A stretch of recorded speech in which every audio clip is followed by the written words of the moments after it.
السلام عليكم ورحمة الله وبركاته. أهلا بيكم يا فنانات في فيديو جديد في قناة كروشيه تيوليب.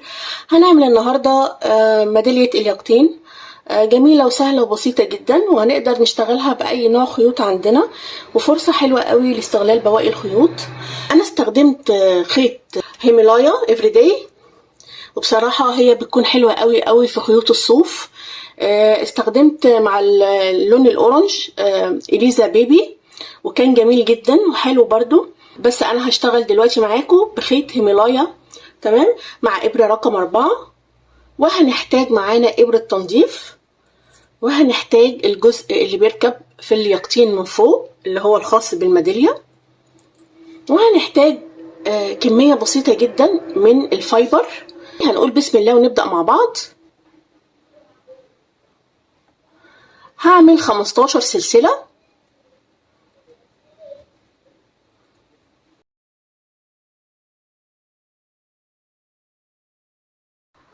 عملت 15 سلسلة لفة على الإبرة.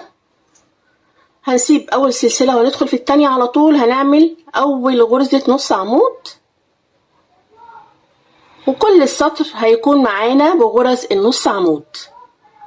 هنكمل السطر كله بغرز النص عمود، ونرجع نشوف باقي السطور هتكون ازاي، وارتفاع السطر التاني هيكون ازاي. انا هنا خلصت السطر كله بغرزة النص عمود.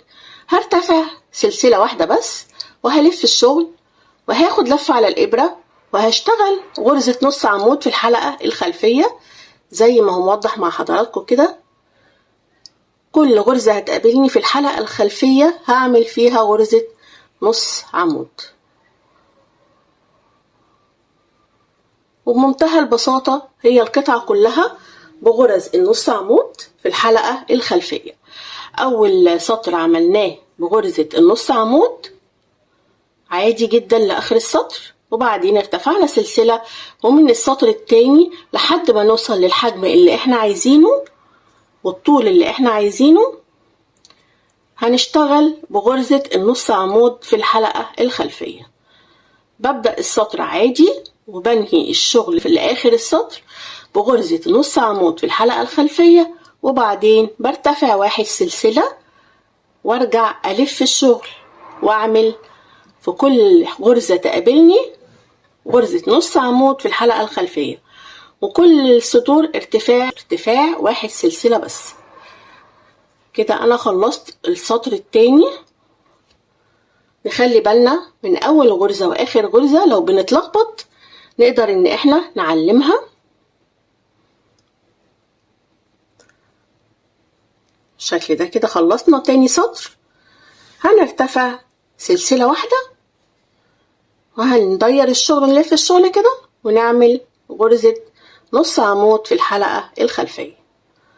هنفضل شغالين بنفس الطريقة لحد ما نعمل 16 سطر بنفس الطريقة، وهشرح لحضراتكم ازاي ان احنا نعملها بأي مقاس.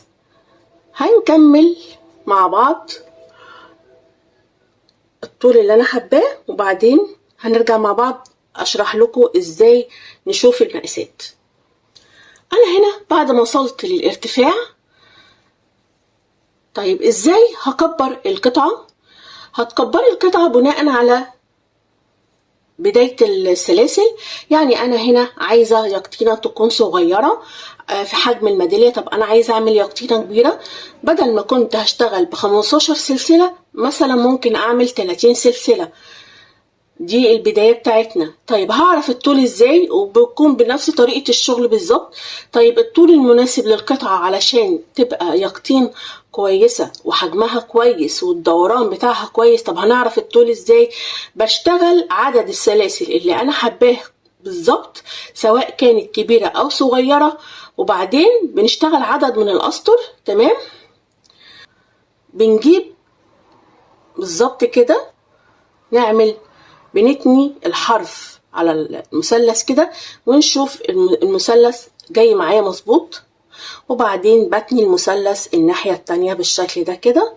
انا عرفت ان الحجم ده مظبوط. طيب التنيات الخاصة باليقطين هتتحسب ازاي او هتكون ازاي؟ فين اماكنها. طبعا هنا انا ارتفعت 16 سطر بالظبط، في كل 2 سطر بيكون بينهم فاصل بالشكل ده. الفاصل ده اللي احنا هنعمل فيه الخيط لما نيجي نشبك ولما نيجي نقفلها. يعني انا هنا اليقطينة دي هتبقى كام خط معايا؟ 1 2 3 4 5 6 7 8. طيب هقفل ازاي؟ بجيب القطعة بالشكل ده كده، وبعدين باجي اخرج خالص وادخل في اول سلسلة هنا اهي، وبعدين بسحب السلسلة دي بالشكل ده كده. تمام. طيب هدخل في نفس المكان واعمل غرزة منزلقة اهي. بعدها الحرف اهو بتاع السلسلة، سلسلة البداية، خلي بالنا من الخيط وبالحلقة اللي قدامها بالظبط. يعني مش هاخد الحلقتين، لا، انا هاخد الحلقة اللي قدام الحلقة بالظبط زي ما هو موضح معاكم في التصوير. الحلقة اللي بعدها كده اهي، والحلقة اللي قدامها بالظبط، وبسيب الحلقة الخلفية. يعني بشتغل منزلقة في الحلقة الأمامية علشان أشبك الجزئين على بعض بالشكل ده كده.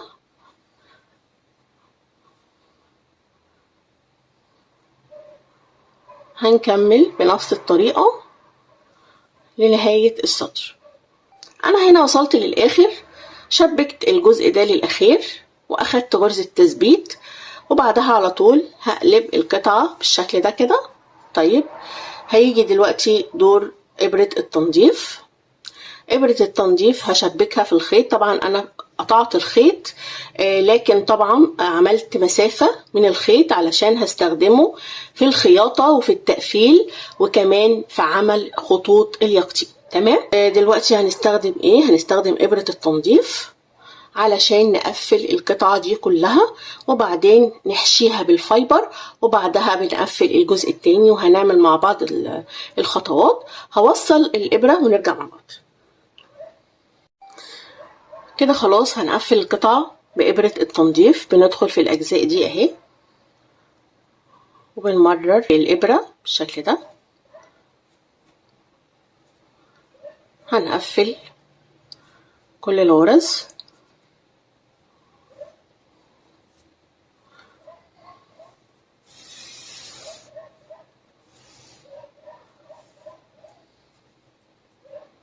هنكمل.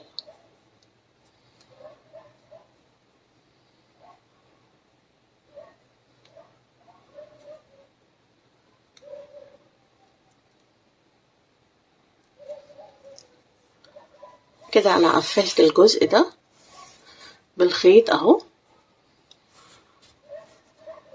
هثبتها كويس جدا. لو عايزين نعيد عليها بنعيد عليها.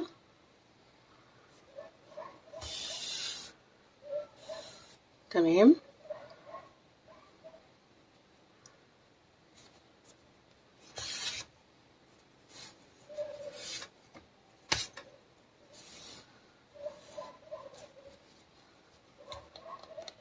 نشدها كويس قوي، وهنيجي هنا هنجيب الفايبر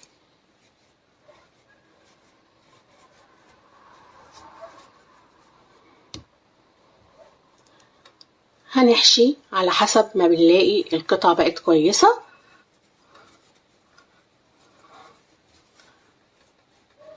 اهي كده خلاص. طيب هنعمل ايه دلوقتي؟ هندخل في المكان اهو من تحت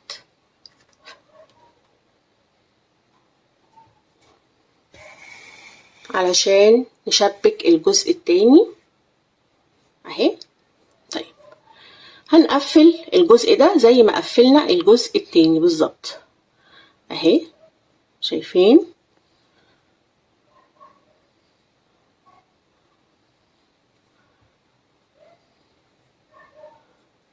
اهي اتقفلت معايا بسهولة اهي.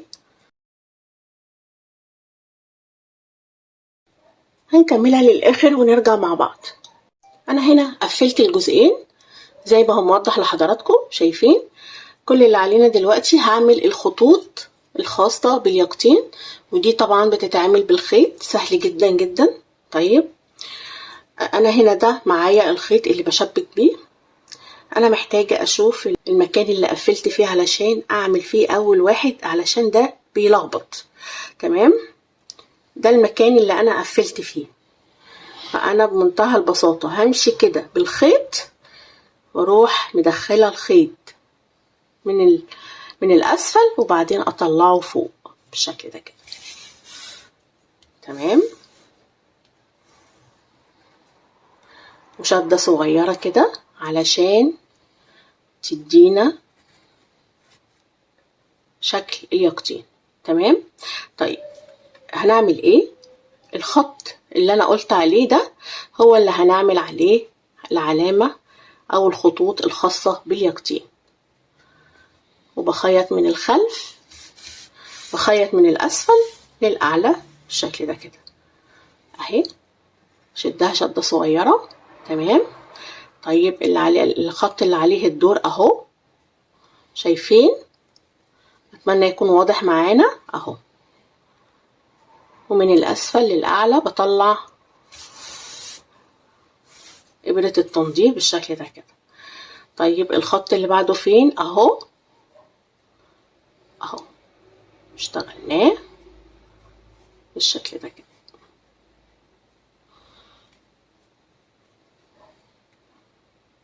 طبعا علشان الخط ده خط التشبيك، فهتلاقيه معانا مش مظبوط شوية كده. انا عملت اهو، شايفين شكلها؟ طيب اللي بعده فين؟ اللي بعده اهو، هنعمله كده، نظبط ايدينا ونظبط شكل التقسيمات بتاعة اليقطينة عشان تطلع معانا كويسة. وطبعا الطريقة دي هنقدر نعمل بيها اي مقاس احنا حابينه. انا هخلص للاخر نرجع مع بعض. هنا بعد ما خلصنا كل الخطوات، شايفين شكلها سهل وبسيط وسريعة قوي زي ما قلت لحضراتكم. وطبعا الطريقة اللي انا عملتها دي هتنفع نعمل بيها اي حجم لليقطين. هنعمل بقى عقدة صغيرة كده وخلاص، هنقص الخيط ده، وبعدين هنعمل الجزء الاخضر ده علشان هنشبك فيه الميدالية اهي. هنجهز الخيط ونرجع مع بعض. كده احنا وصلنا للجزء الاخير، وهنعمل مع بعض الجزء الاخضر ونثبت الميدالية. طيب انا جبت خيط من نفس النوع بالظبط مع ابرة رقم 3. هنعمل دايرة سحرية على الهوا كده، هنتني الخيط بالشكل ده، وبعدين بندخل الابرة جوه الدايرة ونسحب الخيط ونعمل غرزة تثبيت اهي كده. احنا عملنا دايرة سحرية. بداخل الدايرة دي هنعمل 8 غرزة حشو.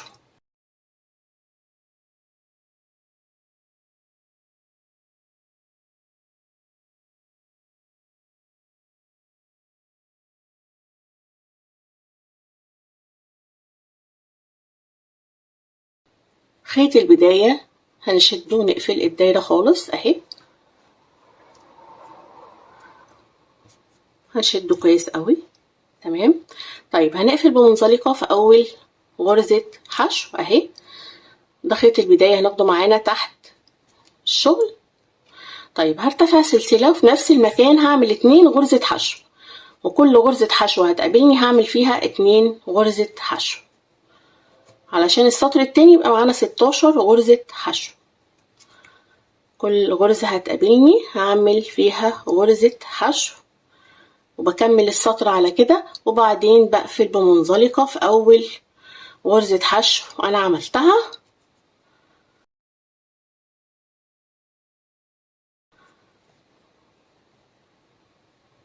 بكمل السطر بنفس الطريقة ونرجع مع بعض. خلصت السطر التاني وقفلت بمنزلقة، هرتفع سلسلة، والسطر الاخير ده هعمل في كل غرزة حشو غرزة حشو.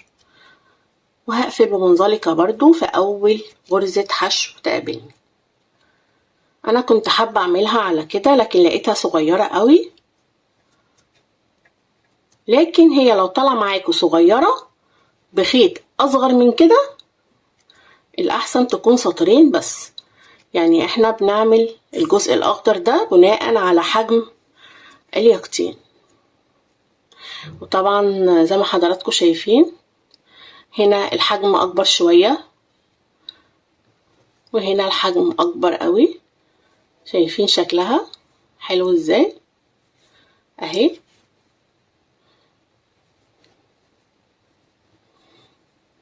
هخلص السطر بنفس الطريقة ونرجع مع بعض. انا هنا خلصت الجزء اللي في الاسفل من الياقوتين. طيب شبكتها عادي جدا وقصيت الخيط لما طلعته من الاعلى، وقصيت الخيط بالشكل ده. تمام، انا هنا خلصت اهو وعملت غرزة للتثبيت وجهزتها على التشبيك. طبعا كله ده هيتدارى تحت التشبيك بالشكل ده. هنشبك ازاي؟ بندخل في اول غرزة اهي، نشبك في الجزء من تحت بالشكل ده كده. تمام اهي، نطلع من السلسلة اهي،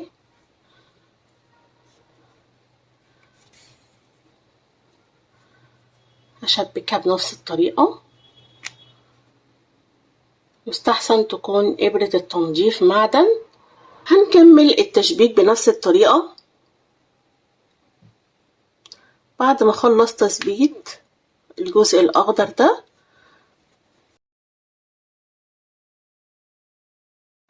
بنشبك الميدالية في المنتصف. هخلص بنفس الطريقة كده ونرجع مع بعض. هنا بعد ما شبكت كله بنفس الخطوات اهي، باقي بس هنشبك الجزء ده. نزلت الخيط من الأسفل وبعدين خرجته من المنتصف بالشكل ده كده، وهجيب الميدالية بتاعتي وأشبك السلسلة كده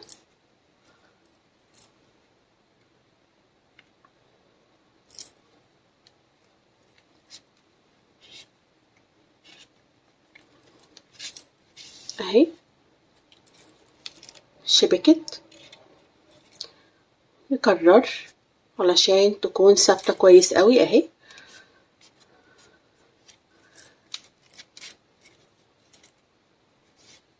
اهي